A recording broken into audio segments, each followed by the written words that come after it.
Hello guys, എല്ലാവർക്കും എൻ്റെ അറിവിൻ്റെ കൂടാരം എന്ന യൂട്യൂബ് ചാനലിലേക്ക് നല്ലൊരു നമസ്കാരം.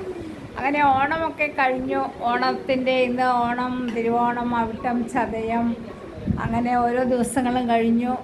അപ്പം എന്തായാലും ഓണമൊക്കെ എല്ലാവരും നന്നായിട്ട് ആഘോഷിച്ചെന്ന് വിശ്വസിക്കുന്നു. ഓണം ഇത്തവണ എനിക്കും അല്പം സങ്കടത്തിലൊക്കെ ആയിരുന്നു ഗൈസ്. എന്തായാലും അതൊന്നും ഞാനിവിടെ പറയാൻ ആഗ്രഹിക്കുന്നില്ല. കാരണം സങ്കടങ്ങളുണ്ടെങ്കിൽ മാത്രമല്ല ഈശ്വരനെ കൂടുതൽ ഓർക്കുകയുള്ളൂ. അപ്പോൾ ഈശ്വരൻ നമ്മളെ സന്തോഷിപ്പിക്കുന്നത് പോലെ തന്നെ നമ്മളെ പരീക്ഷിക്കപ്പെടുകയും ചെയ്യുകയാണ്. അപ്പോൾ ഓരോ അസുഖങ്ങളെല്ലാം വരുന്നു, അതിനെല്ലാം ഈശ്വരനിൽ തന്നെ നമ്മൾ സമർപ്പിക്കുന്നു. കാരണം ഈശ്വരൻ മാത്രമേ നമുക്ക് കൂടെ ഉണ്ടാവുകയുള്ളൂ. ഈശ്വരനെ വിളിക്കുക. വൈക്കത്തപ്പൻ്റെ മണ്ണിലാണ് ഞാൻ താമസിക്കുന്നത്. വൈക്കത്തഷ്ടമി വളരെ പ്രശസ്തമായ വൈക്കത്തഷ്ടമി നടക്കുന്ന വൈക്കത്തപ്പൻ്റെ മണ്ണിലാണ്.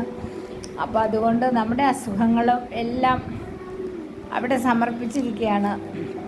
എല്ലാം മാറ്റിത്തരുമെന്നുള്ള വിശ്വാസമാണ്. പിന്നെ ഓണമൊക്കെ കഴിഞ്ഞു. ഇനിയിപ്പോൾ ഞങ്ങളുടെ ഏറ്റവും പ്രധാന ഉത്സവമാണ് വൈക്കത്തഷ്ടമി. അതുപോലെ വൈക്കത്തപ്പൻ്റെ മകനായ ഉദയനാവൃത്തപ്പൻ്റെ ഉത്സവം നവംബർ മാസത്തിലാണ് കൊടികയറുന്നത്. അവിടെ നിന്ന് അങ്ങോട്ട് 8 ദിവസം, അവിടെ 12 ദിവസം ഉത്സവം, വൈക്കത്ത് 12 ദിവസം ഉത്സവം. അപ്പോൾ 24 ദിവസം നമ്മളെല്ലാം മതിമറന്ന് രാവിലെ അമ്പലത്തിൽ പോകുന്നു, കുളിക്കുന്നു, തൊഴുന്നു, സദ്യ കഴിക്കുന്നു. എന്തൊരു രസമാണെന്ന്. പടിഞ്ഞാറ് നടയിലൂടെയുള്ള ആ നടപ്പും എല്ലാ സാധനങ്ങളും വാങ്ങിയുള്ള ആ യാത്രകളൊക്കെയാണ് ഇനിയിപ്പോൾ അടുത്ത ഉത്സവത്തിൻ്റെ മനസ്സിലുള്ള ആഗ്രഹങ്ങൾ.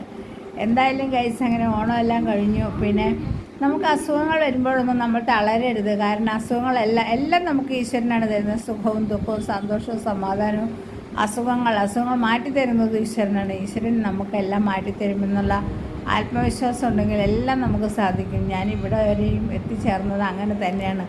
ഈശ്വരനിൽ മാത്രം സമർപ്പിച്ചുകൊണ്ടായിരുന്നു എൻ്റെ യാത്ര. എന്തായാലും ഇപ്പോൾ കുറച്ച് അസുഖങ്ങളൊക്കെ ഉണ്ട്. എല്ലാം ദൈവത്തിൽ സമർപ്പിച്ചിരിക്കുന്നു. ദൈവം തന്നെ എല്ലാം മാറ്റിത്തരട്ടെ എന്ന് വിശ്വാസത്തോടു കൂടി തന്നെ ഞാൻ മുന്നോട്ട് പോകുന്നു. എല്ലാവർക്കും സുഖമെന്ന് വിശ്വസിക്കുന്നു. പിന്നെ എൻ്റെ ചാനൽ കാണുന്നുണ്ട്, പലരും ലൈക്ക് ചെയ്യുന്നുണ്ട്, കമൻറ്റ് ചെയ്യുന്നുണ്ട്, സബ്സ്ക്രൈബ് ചെയ്യുന്നുണ്ട്. വളരെ സന്തോഷം.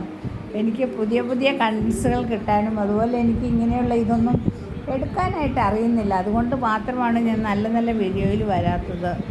ഓക്കെ ഗായ്സ്, എല്ലാവർക്കും നല്ലൊരു ഗുഡ് നൈറ്റ്.